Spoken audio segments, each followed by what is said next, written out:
Mesdames et messieurs, bonjour et bienvenue dans ce journal. La Côte d'Ivoire est en deuil. 61 personnes sont décédées à Abidjan après avoir assisté au feu d'artifice de la Saint-Sylvestre. Donc, suite à ce drame, que le Premier ministre Diango Sissoko s'est rendu à l'ambassade ivoirienne pour y signer le livre de condoléances. Le compte-rendu de Daouda Sidiki Diarra.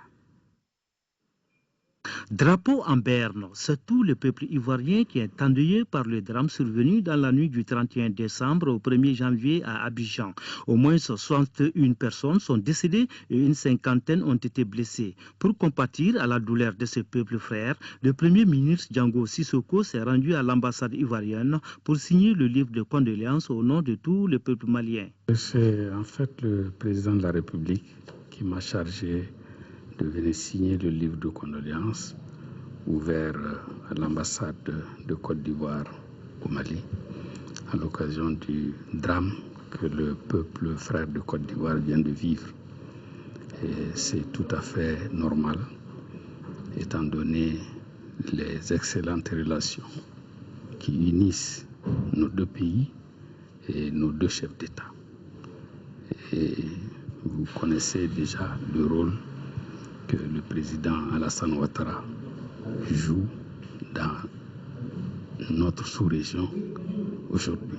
Plus de 50 000 personnes étaient sorties pour assister au feu d'artifice de la Saint-Sylvestre. Les autorités ivoiriennes ont décrété un deuil de 3 jours à compter du 2 janvier. Vote hier à l'Assemblée nationale de 3 projets de loi.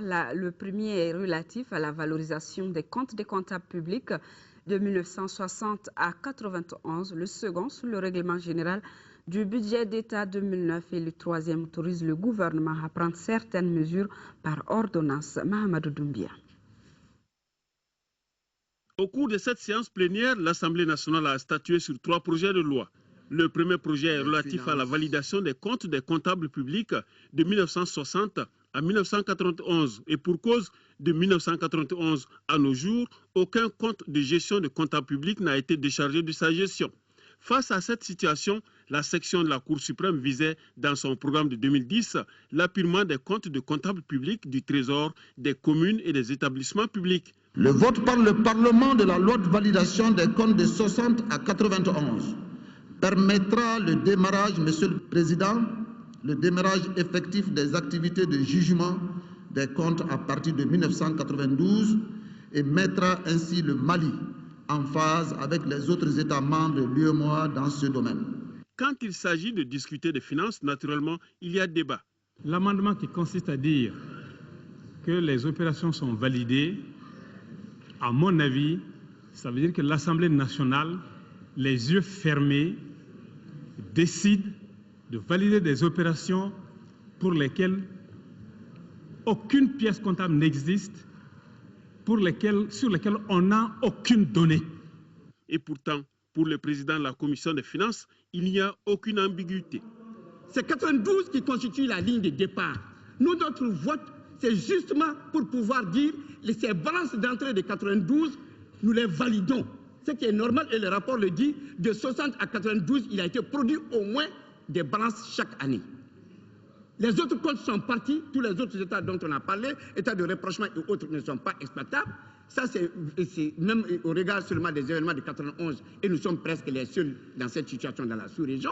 Cela suffit comme élément pour que tout Malien, quand même conscient, puisse comprendre que cette période, il n'y a pas de pièces. Donc, c'est le compte qui ne peut pas être jugé. Après amendement, ce projet de loi a été voté à l'unanimité par 115 voix pour, 4 contre, 2 abstentions et 0 non-votants. Le deuxième projet de loi discuté par les députés est relatif au règlement général du budget 2009. Sa motivation fait suite à des constats, à savoir le budget 2009 a été exécuté dans un contexte de récession économique mondiale en liaison avec les conséquences de la crise de crédit immobilier et la flambée du prix des produits alimentaires et du pétrole en 2007 et 2008. Ce projet de loi 2009 concerne donc le renforcement de la collaboration entre, d'une part, les services techniques chargés des finances et la section des comptes de la Cour suprême, d'autre part. Ce projet de loi, qui a fait l'objet de 6 amendements, a été finalement adopté par 114 voix pour, 0 contre, 0 abstention et 0 non-votant. Le ministre de l'Éducation, de l'Alphabétisation et de la Promotion des langues nationales a reçu hier les anciens ministres de l'Éducation. Ils ont échangé naturellement des problèmes de l'école malienne. Et dans l'après-midi, le ministre Bokar Moussa Diarra a rendu une visite de courtoisie aux membres de la Ligue nationale des écoles et établissements d'enseignement privés. Nando Dambélé, compte rendu. À la fois pathétique et cordiale, cette rencontre s'inscrit dans le cadre des rencontres initiées par le ministère de l'Éducation, de l'Alphabétisation et de la Promotion des langues nationales avec les différents acteurs et partenaires de l'école. Moi, je pense que l'expertise que nous avons les uns et les autres, n'est-ce pas, doit pouvoir éclairer le chemin du nouveau ministre. Et dans tous les cas, on n'oubliera jamais, chaque fois qu'on passe devant ce département, eh bien, les souvenirs reviennent. Et lorsqu'on sait que le ministère de l'Éducation nationale est pratiquement la pierre angulaire du développement, le savoir n'a pas de limite. Ils étaient une dizaine d'anciens ministres, hommes et femmes, venus partager leur expérience avec le nouveau locataire du département de l'Éducation, lequel a rendu un vibrant hommage à ses prédécesseurs. Comment ne pas se souvenir des innombrables travaux opérés par vous depuis l'accession de notre pays à l'indépendance, assurément avec vos collègues, n'étant malheureusement pas ce matin à nos côtés, rendus à Dieu, vous avez tous contribué à doter notre pays d'un système éducatif correspondant aux aspirations légitimes de notre peuple. Le ministre a en outre rendu une visite de courtoisie aux membres de la Ligue nationale des écoles et établissements d'enseignement privé. Là, les uns et les autres se sont engagés à œuvrer pour une école malienne forte et compétitive. Compte rendu de l'état de mise en œuvre du protocole d'accord de la centrale syndicale, le secrétaire général de l'UNTM a rencontré hier la presse pour faire le point sur la suite à un protocole d'accord relatif aux 16 points de revendication de la centrale syndicale signé il y a un an entre l'Union nationale des travailleurs du Mali, le Conseil national du patronat et le gouvernement. Le secrétaire général de l'UNTM se réjouit de certaines avancées obtenues. Bourama Traoré.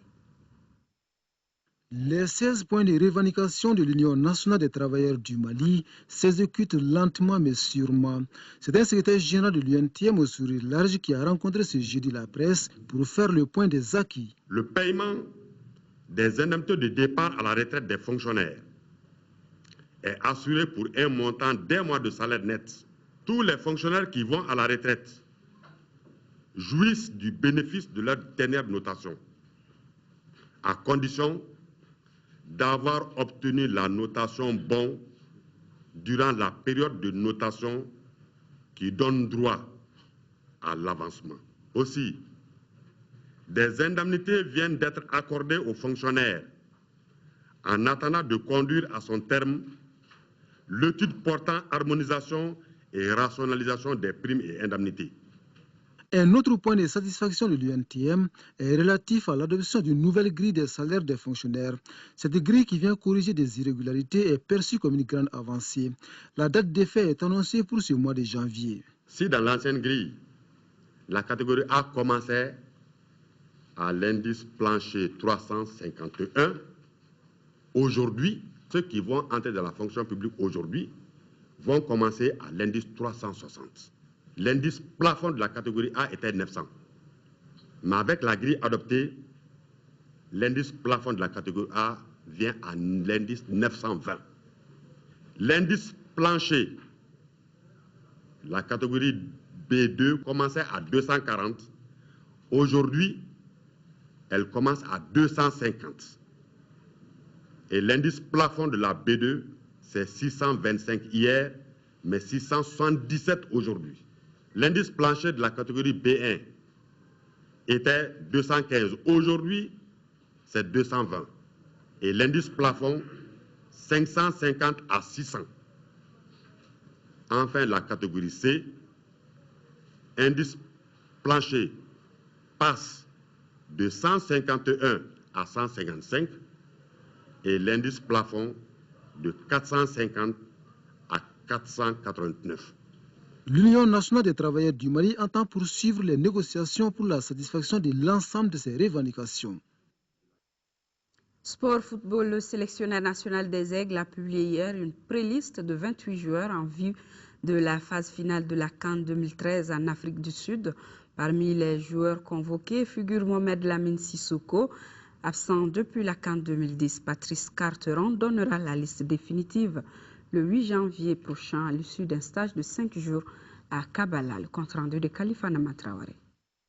Patrice Carteron opte pour la continuité de la CAN 2012 tout en privilégiant l'expérience et le bon état d'esprit. Ils sont donc 14 médaillés de bronze susceptibles de jouer en Afrique du Sud. Les absents par rapport à la précédente expédition sont Cédric Kanté qui n'a plus répondu à l'appel sous l'ère Carteron, Bakaï Traoré, Abdelaziz Maïga, Drissa Diakité, Oumar Sissoko, Ousmane Berté, Gara Dambélé et Almami Sogoba. Par contre, Adama Koulibaly Police, Mahamadou Diarra Djila, Mohamed Lamine Sissoko et Fousseni Diawara font eux leur retour. Le championnat national sera certainement représenté par Soumaïla Diakité, Ali Irango, Germain Berté et Salif Koulibaly. Excepté le portier du stade malien de Bamako, les 3 autres iraient à la découverte de la plus haute compétition continentale, tout comme le gardien des buts Mamadou Samassa, Sigamari Diarra, Ahmed Tongo Doumbia, Moula Ouagé, Kalilou Traoré et Sambou Yatabaré. Le défi reste énorme et Patrice Carteron compte sur la solidarité du groupe pour faire bonne figure en Afrique du Sud. Une compétition d'1 mois et demi, ça se gagne à l'état d'esprit. On l'a vu l'année dernière avec la Zambie, c'est plus un état d'esprit qui a fait la différence que la qualité individuelle. Si on se compare par rapport à d'autres nations, on a effectivement des nations qui nous sont supérieures, mais à nous de mettre en place, c'était ma responsabilité de déterminer, de définir un groupe alliant une certaine forme d'expérience avec certains joueurs, mais également une grosse montée en puissance d'une génération et d'une nouvelle génération qui fera les beaux jours, j'en suis sûr, des Aigles du Mali pour les années à venir. La pression d'être le premier à offrir à un pays ce qui n'est jamais arrivé, c'est quelque chose de formidable. En tout cas, ça n'est pas quelque chose qui me fait peur, c'est au contraire quelque chose qui me transcende.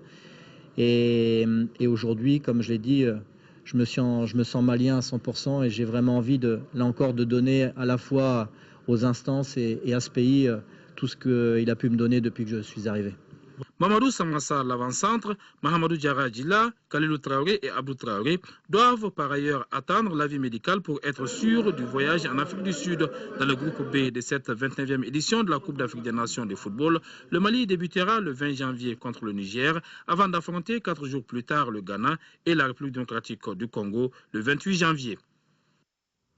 Actualité hors de chez nous, le président centrafricain François Bozizé se prépare à aller aux négociations de paix à Libreville, mais celles-ci pourraient être compliquées par le caractère extrêmement hétéroclite de la rébellion qui a suspendu sa progression vers Bangui. Le régime accuse la rébellion d'être majoritairement composée d'étrangers. Les blindés de la force multinationale d'Afrique centrale se sont largement déployés près de Damara. Un déploiement d'armes et d'hommes, comme un avertissement à la rébellion au cas où celle-ci aurait des velléités à prendre cette ville, située seulement à 75 km de la capitale Bangui. Une tactique qui paye, la coalition rebelle du Séléka a décidé de stopper sa progression et d'entamer des pourparlers. Si la rébellion venait à s'approcher de Damara, elle sait qu'elle va rencontrer une force qui va réagir. Donc là, on est plus uniquement dans le domaine de la dissuasion. Nous sommes dans le domaine de l'intervention si l'intervention se fait sentir. Damara est aujourd'hui une ville désertée. Il y a 6 jours, à l'annonce de l'arrivée des rebelles, les habitants ont abandonné leurs maisons pour aller se réfugier dans la brousse. Tout le monde décide de Damara sont tous dans la brousse. Même nos femmes, nos enfants sont dans la brousse comme ça. Pas d'hôpital, pas de marché, pas de quoi. Nous souffrons atrocement. Petit à petit, les Centrafricains regagnent leur domicile, signe d'un possible retour à la normale. Ces familles avaient quitté Bangui, elles reviennent après les déclarations des forces militaires qui ont affirmé avoir sécurisé la capitale. Malgré tout, la situation est loin d'être stable. Elle reste suspendue aux négociations entre la rébellion et le gouvernement centrafricain qui doivent avoir lieu le 8 janvier à Libreville au Gabon. Nous restons sur place. La Centrafrique, un pays où la démocratie est menacée par d'interminables coups d'État depuis 50 ans, de David Dacko à Bokassa, en passant par Ange Félix Patassé. Voyons ce reportage sur 50 ans d'indépendance tourmentée. 1960, les Centrafricains écrivent une nouvelle page de leur histoire.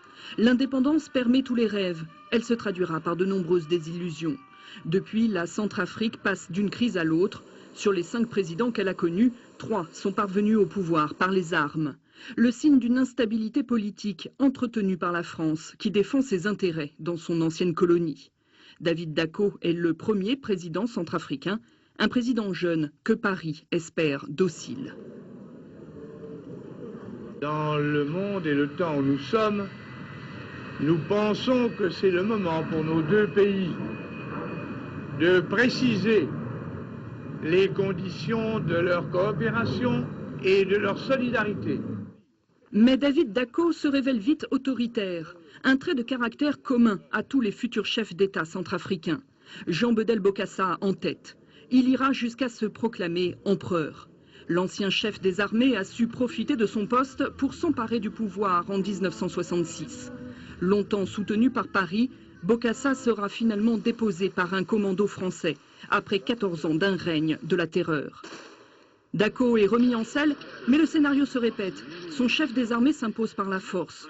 Nouveau régime autoritaire d'André Kolimba. Jusqu'aux premières élections dans le pays, remportées par Ange Félix Patassé, la population se prend à espérer. Je ne suis pas venu au pouvoir par un coup d'État militaire. Je suis venu au pouvoir parce que le peuple centrafricain, dans sa souveraineté, a décidé qu'il y ait un changement. Mais comme ses prédécesseurs, Patassé rechigne à partager le pouvoir. En Centrafrique, la démocratie bute sur l'éternelle peur du coup d'État. Les mutineries menacent 10 ans de présidence sous haute tension qui s'achève le 15 mars 2003 avec la prise de pouvoir de François Bozizé, soutenu par le Tchad. Depuis, François Bozizé n'est jamais parvenu à instaurer la stabilité sur tout le territoire. Les rebelles sont toujours présents et les Centrafricains continuent d'attendre le développement économique de leur pays.